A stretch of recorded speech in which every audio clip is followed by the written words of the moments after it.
നമസ്കാരം എല്ലാ കുട്ടികൾക്കും ഗിരീഷ് സാറാണ്. ഓംസ് ലോ ഇന്ന് പ്രാക്ടിക്കൽ സീരീസിൽ ഓംസ് ലോയുടെ വൈവ ക്വസ്റ്റ്യൻ പ്രധാനമായിട്ടും വേറെ ഒന്നുമല്ല, നമ്മളതിൻ്റെ ബാക്കിയുള്ള ഡീറ്റെയിൽഡ് വീഡിയോയും അതിൻ്റെ കണക്ഷനും എല്ലാം പറഞ്ഞുകൊണ്ട് എന്താണ് ഓംസ് ലോ എന്ന് ഉറപ്പായിട്ട് ചോദിക്കാം. At constant temperature current through a conductor is directly proportional to the potential difference between its terminals.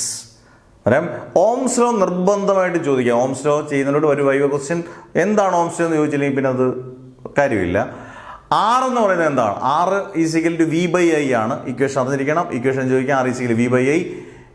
R എന്ന് പറയുന്നത് എന്താണ്? റെസിസ്റ്റൻസ് ആണ്, കോൺസ്റ്റന്റ് ആണ്. ആറ് അത് റെസിസ്റ്റൻസ് ആണ്. യൂണിറ്റ് ഓഫ് റെസിസ്റ്റൻസ് എന്ന് പറയുന്നത് ഓം ആണ് യൂണിറ്റ് ഓഫ് റെസിസ്റ്റൻസ്. റെസിസ്റ്റിവിറ്റിയുടെ യൂണിറ്റ് ഓം മീറ്റർ ആണ്. ഇങ്ങനെയുള്ള കാര്യങ്ങൾ പഠിച്ചിരിക്കുക. റെസിസ്റ്റിവിറ്റിയുടെയും കണ്ടക്ടിവിറ്റിയുടെയും ഒക്കെ ഈക്വേഷൻസ് പഠിച്ചുകൊണ്ട് പോവുക. അത് നിർബന്ധമായിട്ടും ആ ഈക്വേഷൻസോട് ഓർത്തിരിക്കുക. പിന്നെ ഓംസ് ലോയുടെ ഗ്രാഫ് വരയ്ക്കുമ്പം വി ഐ ഗ്രാഫാണ്. Voltage along the X axis and current along the Y axis. തിരിച്ചും വരയ്ക്കാം, പക്ഷേ സ്ലോപ്പൊക്കെ എടുക്കുന്നത് കറക്റ്റ് ആയിരിക്കണം. ഇങ്ങനെ ഓർത്താൽ മതി. V along the X axis and current along the Y axis. Graph is a straight line. അടുപ്പിച്ചുള്ള 3 പോയിന്റ് എടുത്ത് സ്ട്രെയിറ്റ് ലൈൻ കിട്ടിയതിന് ശേഷം അടുപ്പിച്ചുള്ള 3 പോയിന്റ് വെച്ചിട്ട് ട്രയാങ്കിൾ ക്രിയേറ്റ് ചെയ്തിട്ട് സ്ലോപ്പ് ഉണ്ടാക്കുക. അതൊക്കെ നമ്മുടെ ഡീറ്റെയിൽഡ് വീഡിയോയ്ക്കകത്തുണ്ട്. ഗ്രാഫ് വരയ്ക്കുന്നത് എങ്ങനെയാണെന്ന് ചിലപ്പോൾ നിങ്ങളോട് ചോദിക്കാം. അത് നിങ്ങൾ കൃത്യമായിട്ട് അതും പറയണം.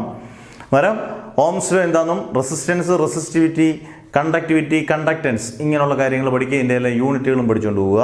What are the factors depends on resistance എന്ന് ചോദിക്കാം. ഏതൊക്കെ ഫാക്ടേഴ്സാണ് റെസിസ്റ്റൻസിനെ ഡിപ്പെൻഡ് ചെയ്യുന്നത്? Length of the conductor, area cross section, nature of the material. ഇങ്ങനെയുള്ള 1, 2, 3 ഫാക്ടേഴ്സ് നിങ്ങൾ പറയുക. ടെമ്പറേച്ചർ 4 ഫാക്ടർ ധാരാളമായി. ഇത്രയും നോക്കിക്കൊണ്ട് പോവുക. ഇങ്ങനെയുള്ള ഷോർട്ട് വീഡിയോസ് നിങ്ങൾക്ക് പ്രയോജനപ്പെടും. കാരണം നമുക്ക് ടെൻഷൻ വരും, ഏതൊക്കെ ചോദിക്കുക. ഇത്രയും പഠിച്ചുകൊണ്ട് പോയി വളരെ വൃത്തിയായിട്ട് പോവുക. അടിപൊളിയായിട്ട് ഓംസ് ലോയുടെ വൈവ ക്വസ്റ്റ്യൻസ് അറ്റൻഡ് ചെയ്യുക. ബാക്കിയുള്ള വീഡിയോസ് എല്ലാം നിങ്ങൾക്ക് ഇതിനകത്ത് കിടപ്പുണ്ട്. നന്നായിട്ട് നോക്കി പഠിക്കുക. നല്ല മാർക്ക് കിട്ടട്ടെ എന്ന് പ്രാർത്ഥിക്കുന്നു. Never ever give up.